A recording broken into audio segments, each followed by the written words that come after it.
Tuhan bersamamu. Inilah Injil suci menurut Matius.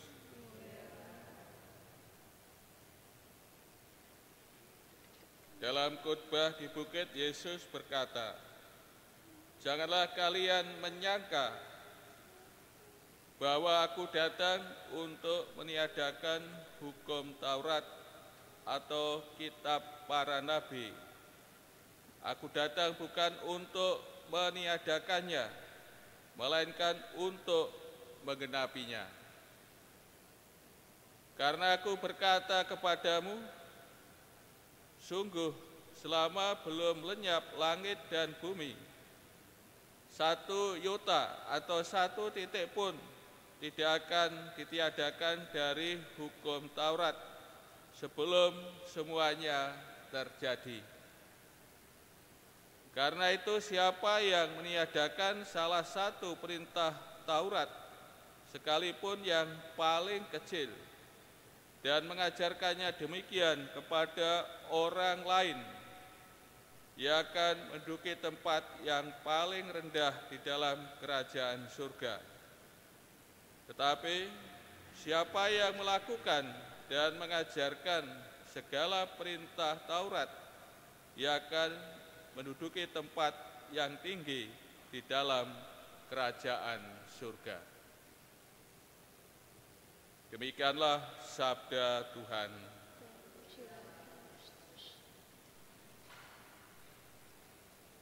Saudara-saudari yang terkasih, bicarakan dalam bacaan Injil bagaimana Tuhan Yesus melihat hukum atau juga Perjanjian Lama dilihat dalam referensi pada Tuhan Yesus, bahwa Tuhan Yesus datang untuk mewahyukan makna sesungguhnya dari perjanjian Allah, perjanjian Lama, mau mengungkapkan apa yang dikatakan oleh hukum dan para nabi dan membawa pada penggenapan. Maka sebagaimana disabdakan tadi, aku datang bukan untuk meniadakan hukum Taurat atau kitab nabi, tapi untuk menggenapinya. Ini maksud kedatangan Tuhan Yesus. Dan kemudian akan dibicarakan 6 bagian dalam Taurat yang akan digenapi oleh Tuhan Yesus. Ada 6 tentang pembunuhan. Tidak hanya pembunuhan yang dilarang, namun juga mengatakan jahat atau marah, ini juga dilarang oleh Tuhan Yesus. Karena hal ini, mengatakan jahat kepada orang lain, marah kepada orang lain, juga menjadi sumber dari pembunuhan. Maka sejak awal sudah dilarang, sudah dicegah. Kalau dalam perjanjian Lama, akibat, ini pembunuhan kan sebagai akibat dari persoalan. Namun Tuhan Yesus mencegah dari awal, dari sumbernya sudah dicegah, sehingga tidak akan terjadi akibatnya.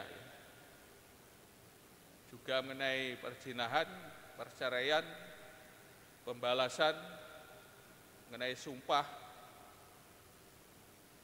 dan juga mengenai mengasihi.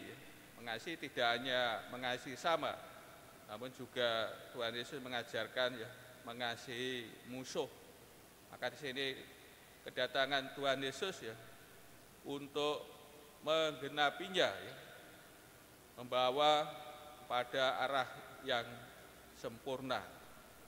Maka Presiden kasih ya, melalui sabda Tuhan ini kita juga diajak untuk meneladan ya dari Tuhan Yesus bahwa ia sebagai orang Yahudi yang taat, yang setia, mengabdikan dirinya ya untuk melaksanakan hukum Tuhan. Maka mari kita juga meneladan ya semangat Tuhan Yesus melaksanakan hukum sejak dari hati ya, dari dalam diri kita. Maka kiranya kalau sudah dari diri kita, kedalaman hati kita ya, selalu baik, niat baik, ya, melaksanakan yang baik dari dalam diri kita, tentu yang akan terungkap juga hal yang baik sebagaimana yang dikehendaki oleh Tuhan.